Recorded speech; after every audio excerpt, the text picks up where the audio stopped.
many saints who have done holy and glorious work for the kingdom of God, like Saint Peter, one of the first disciples and leaders of the church, also the first pope. Saint Mother Teresa, a woman who dedicated her whole life to Christ, founding the Missionaries of Charity, a religious organization for women intent on spreading the gospel and helping the less fortunate by building orphanages and soup kitchens. But there is one saint who does not receive much recognition for his life, and that's Saint Hyginus. Not many Christians know about Saint Hyginus, but he lived a very holy life. He was the ninth pope, a philosopher, and probably a martyr. Hyginus was born in Athens in the Roman province of Achaia, which is in nowadays Greece. Not much is known about his earlier life, except that he was an Athenian philosopher before he became Christian and then went to Rome. Now, Rome was already established as one of the most important Christian cities at this time. It was considered one of the apostolic sees in the Pentarchy, which meant ruling of five. These were the cities with the most important bishops called patriarchs, who were considered the most important and powerful, which were established by apostles.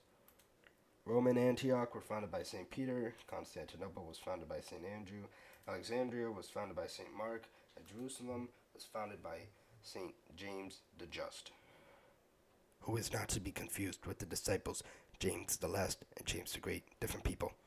Christianity was still illegal in the Roman Empire, so these patriarchs had to live in general secrecy, along with all the other Christians in the Roman Empire. Rome was considered the most important of these five cities, an idea which would lead to the modern ideas of the papacy.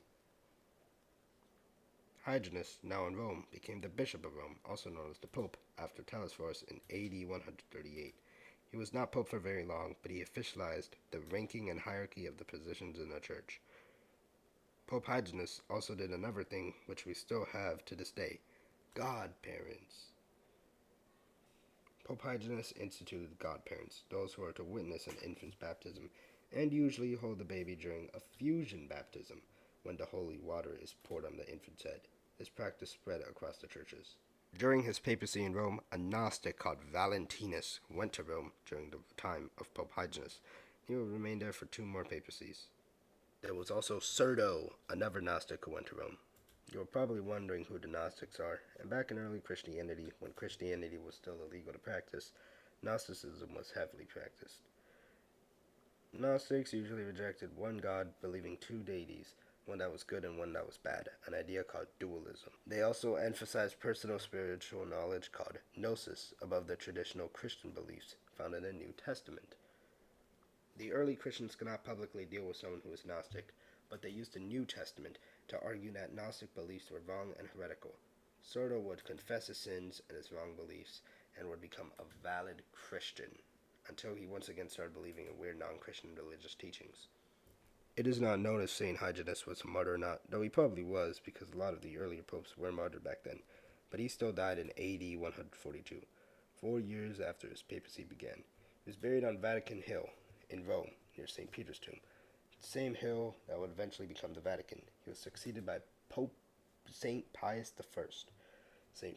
Hyginus' feast day is January 11th.